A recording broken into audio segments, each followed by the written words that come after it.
I hate to read a lot in a speech, but in this case I feel that I have to, because otherwise you'd think that I was making some of this up. So I'm going to do a little extensive reading and let you see that the conspirators themselves really have said basically what I have said. Now, we'll begin, where am I? Okay.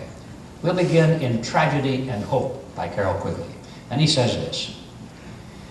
He says, I know of the operation of this network, because there he calls it a network, because I have studied it for 20 years and was permitted for 2 years during the 1960s to examine its papers and secret records. I have no aversion to it or to most of its aims, and have for much of my life been close to it and to many of the instruments.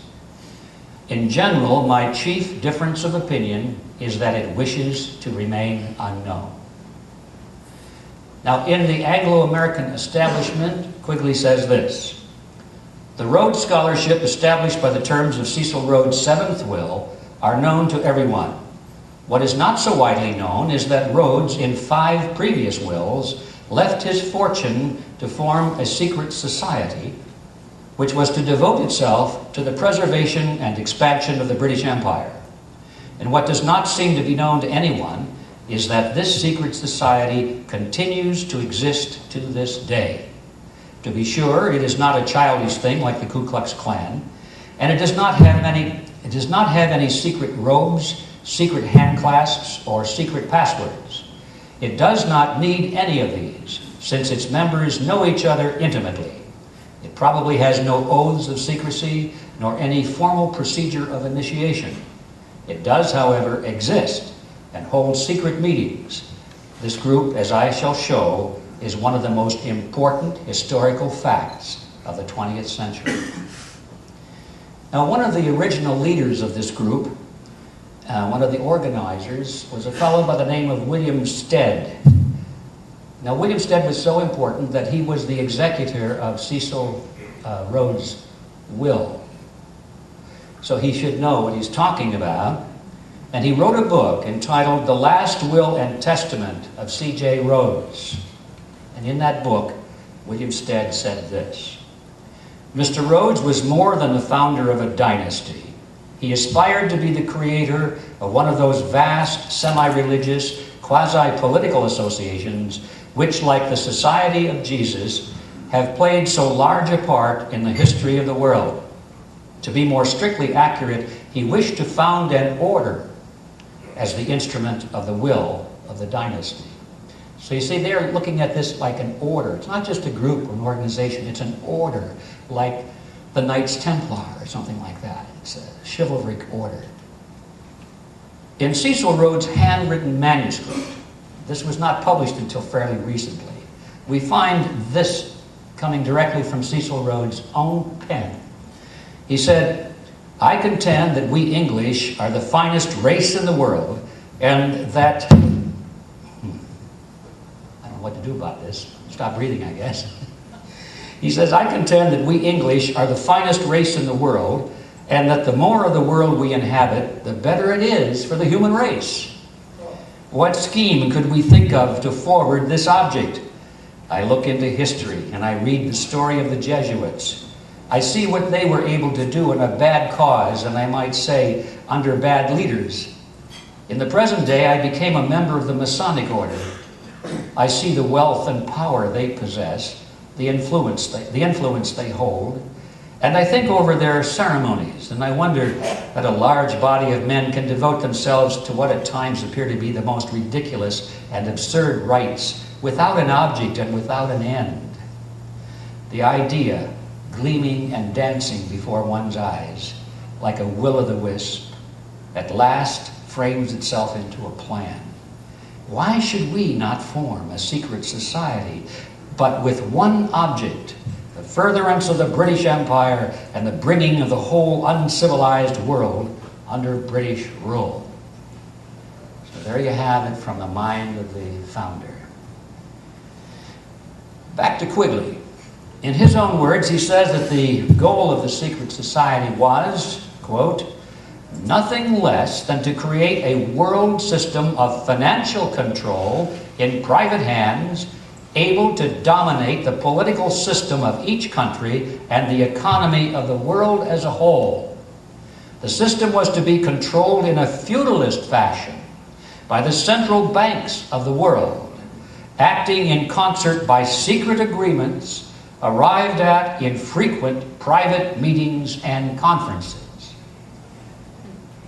Now, you see the trilateral meetings and the Bilderberg meetings begin to take on more significance when you realize that that's really part of this plan. On page 4 of the Anglo-American Establishment, Quigley says this: "This organization has been able to conceal its existence quite successfully, and many of its most influential members, satisfied to possess the reality rather than the appearance of power, are unknown even to close students of British history, partly because of the deliberate policy of secrecy which this group has adopted." You see, there he calls it a group, which this group has adopted, partly because the group itself is not closely integrated, but rather appears as a series of overlapping circles or rings, partly concealed by being hidden behind formally organized groups of no obvious political significance. End quote. And then regarding the conspiratorial structure of this group, Quigley tells us this, quote, "In the secret society, Rhodes was to be leader. Stead, Brett, Lord Esher, and Milner were to form an executive committee called the Society of the Elect. Arthur, Lord Balfour, Sir Harry Johnston, Lord Rothschild, Albert Lord Grey, and others were listed as potential members of a circle of initiates, while there was to be an outer circle known as the Association of Helpers." Those phrases, ladies and gentlemen, that I just read are lifted from Adam Weishaupt. Those are his phrases. Association of Helpers. This was later organized by Milner as the Round Table organizations that I mentioned a moment ago.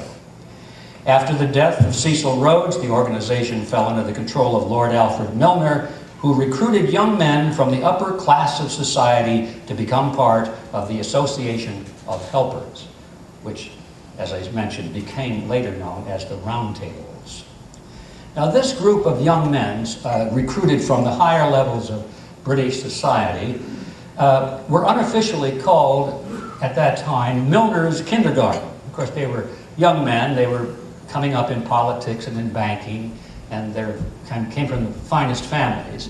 But they call them Milner's Kindergarten because they worked very closely together, and they tutored them and helped them get into positions of authority, especially in government. Now, they were placed into the power centers of society, and eventually they became the Round Table organizations in each of those countries. And so they were the inner circle of a larger circle around them. Now, while reviewing all of this, it's important for us to keep in mind that the primary purpose of a secret society is to keep secrets. It's pretty obvious.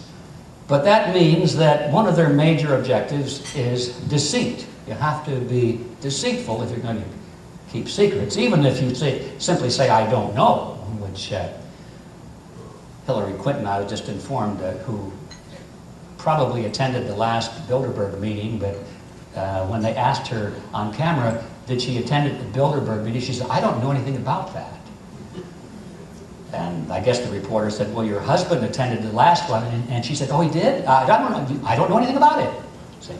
Well, anyway, that's what you'd expect. If you have an affiliation with a secret society, you better be prepared for a little bit of deceit, or you're not a good member.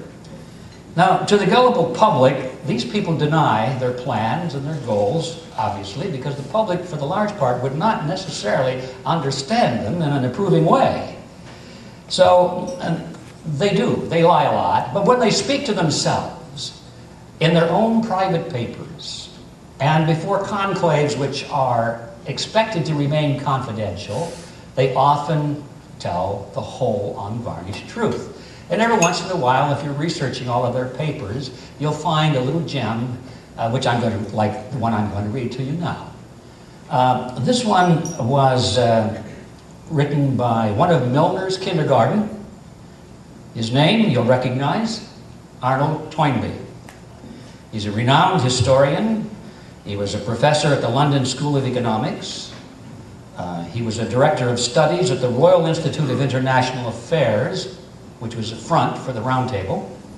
He was a British intelligence agent and the author of that very famous 12-volume History of the World. It's called A Study of History, which extols the virtue of world government and collectivism. So he's a big guy. In November of 1931, in that issue of International Affairs, which was published as an insider publication just for members of that round table, this is what Toynbee said, and this is a gem.